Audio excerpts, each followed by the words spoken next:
Hi, so we've woke up today to lovely sunshine, so we thought we'd have a drive from Dumfries along the coast to Stranraer, which takes us on the A75 road. This is Cretan granite, and it was formed from an enormous blob of molten rock. Apparently as well, the granite from Cretan was used to build Liverpool docks.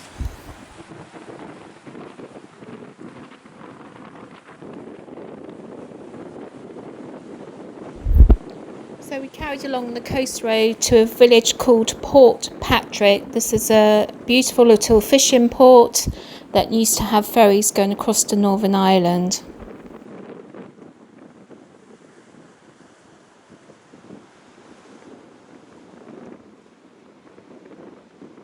We found a large car park down by the harbour, and as soon as we got out the van, we were greeted with breathtaking scenery all around us, almost 360 degrees. Amazing. So the centre point of the harbour is the lighthouse that you can see in front of you, and then next to it is the pottery.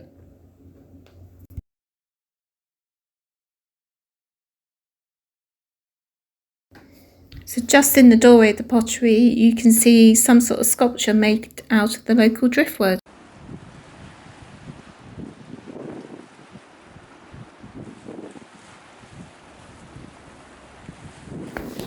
As the camera pans round, you can see the harbour is surrounded by beautiful buildings.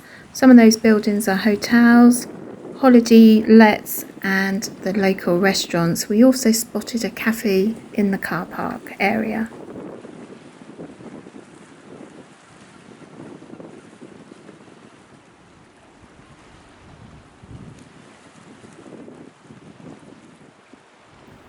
As you can see, this time of year the village is virtually deserted and you get the beach and the harbour to yourself.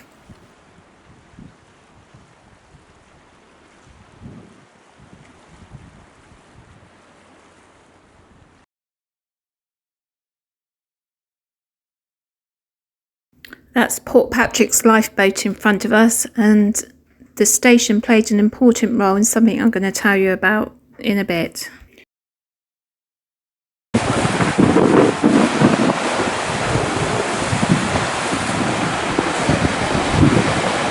Looking at that fishing boat bobbing about, you can see why they stopped the ferries coming into this harbour.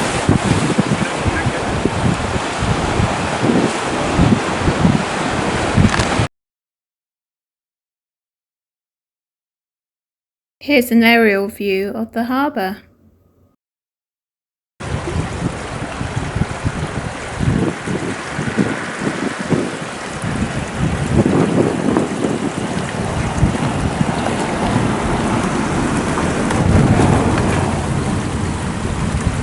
This is a view overlooking the harbour from above the Boardwalk Cafe and Takeaway.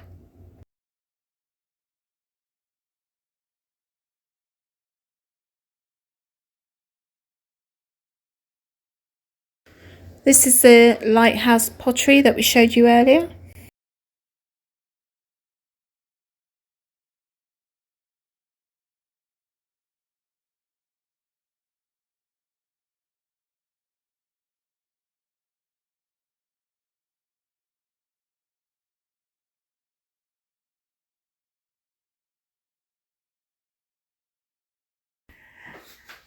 The Queen building in the background at the top of the cliffs is a hotel, and it's been designed to look like a castle back in 1905.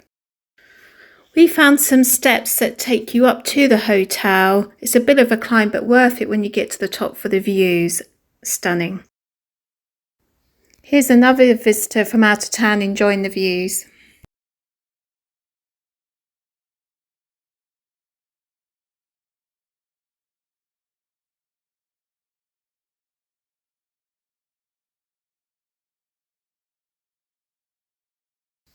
In 2015, the community of Portpatrick Harbour were given the opportunity to buy shares, thus securing its future. Portpatrick has had a lifeboat station for nearly 140 years and they've received 5 awards for gallantry over that time. The boat in front of us is a Tamer class boat. It's 16 metres long and gets up to speeds of 25 knots. At the far end of the harbour on the sea wall you will find a memorial dedicated to the Princess Victoria ferry. This was one of the earliest roll-on roll-off ferries that operated out of Stranraer to Ireland. On the 31st of January 1953 the ferry got into difficulties as it left the port. Despite the efforts of many rescue boats, including the Portpatrick lifeboat, many of the passengers and crew sadly lost their life that night. Portpatrick lifeboat were awarded a bronze medal for gallantry for their efforts during the rescue.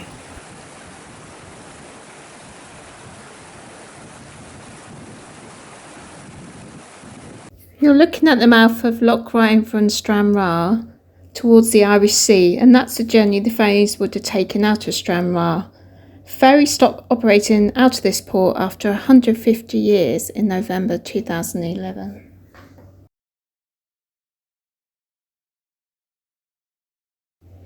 Once the ferries departed, the ecosystem thrived and now there's a healthy supply of fresh oysters on the seabed.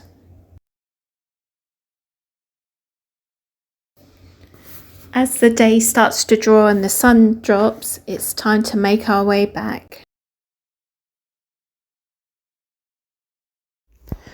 We thought we'd carry along the coast road on our way back, and just as we were going along near Newton Stewart we saw a sign along the side of the road, so we pulled into the lay-by and it was an historical site, the Chapel Finian.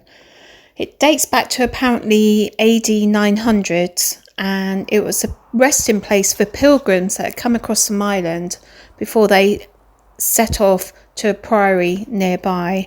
It's now a ruins, but it's certainly worth a stop to have a look, if nothing else to see the stunning views along the coastline and take in that beautiful scenery.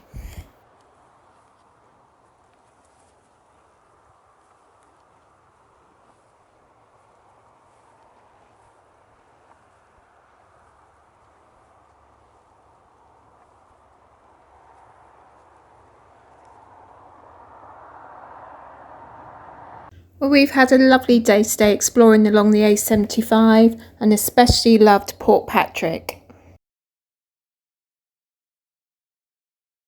Let us know if you liked our video too in the comments section, and don't forget to hit the subscribe button where you'll be notified of more videos coming soon.